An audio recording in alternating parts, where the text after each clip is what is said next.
दोस्तों, क्या आप जानते हैं कि रक्षाबंधन के त्योहार की शुरुआत भाई बहनों ने ही नहीं की, बल्कि पति पत्नी के बीच भी राखी बंधन हुआ है, जिसका प्रमाण है भविष्य पुराण। रक्षाबंधन कब शुरू हुआ, इसे लेकर कोई तारीख तो स्पष्ट नहीं है, लेकिन माना जाता है कि इस पर्व की शुरुआत सतयुग में हुई थी। इस त्योहार से संबंधित कई कथाएं पुराणों में मौजूद हैं। भविष्य पुराण में एक कथा है कि वृत्रासुर से युद्ध में देवराज इंद्र की रक्षा के लिए इंद्राणी शची ने अपने तपोबल से एक रक्षासूत्र तैयार किया और श्रावण पूर्णिमा के दिन इंद्र की कलाई में बांध दी। इस रक्षासूत्र ने देवराज की रक्षा की और वह युद्ध में विजयी हुए। यह घटना सतयुग में हुई थी।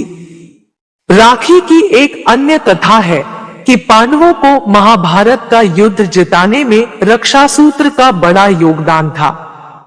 महाभारत युद्ध के दौरान युधिष्ठिर ने भगवान कृष्ण से पूछा कि हे कान्हा, मैं कैसे सभी संकटों से पार पा सकता हूँ? मुझे कोई उपाय बतलाएं। तब श्री कृष्ण ने युधिष्ठिर से कहा कि वह अपने सभी सैनिकों को रक्षासूत्र बांधे, इससे उनकी विजय सुनिश्चित होगी। युधिष्ठिर ने ऐसा ही किया और विजयी बने। यह घटना भी सावन महीने की पूर्णिमा तिथि पर ही घटित हुई मानी जाती है। तब से इस दिन पवित्र रक्षासूत्र बांधा जाता है, इसलिए सैनिकों को भी इस दिन राखी बांधी जाती है।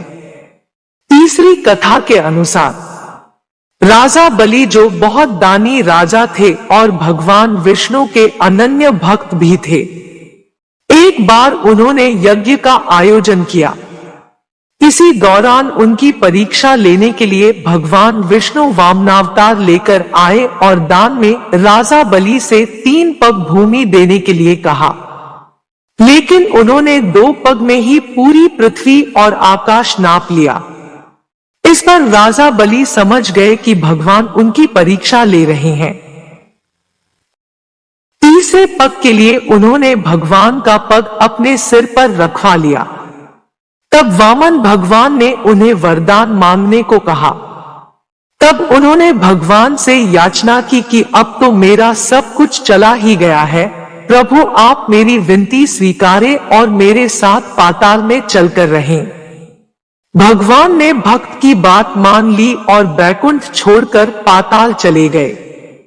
उधर देवी लक्ष्मी परेशान हो गई। फिर उन्होंने नारद जी की सलाह से लीला रची और गरीब महिला बनकर राजा बलि के सामने पहुंची और राजा बलि को राखी बांधी। बलि ने कहा कि मेरे पास तो आपको देने के लिए कुछ भी नहीं है। इस पर देवी लक्ष्मी अपने रूप में आ गई और बोली कि आपके पास तो साक्षात भगवान है, मुझे वही चाहिए, मैं उन्हें ही लेने आई हूँ। इस पर बलि ने भगवान विष्णु को माता लक्ष्मी के साथ जाने दिया। जाते समय भगवान विष्णु ने राजा बलि को वरदान दिया कि वह हर साल 4 महीने पाताल में ही निवास करेंगे। यह 4 महीना चतुर्मास के रूप में जाना जाता है, जो देवशयनी एकादशी से लेकर देवउठानी एकादशी तक होता है।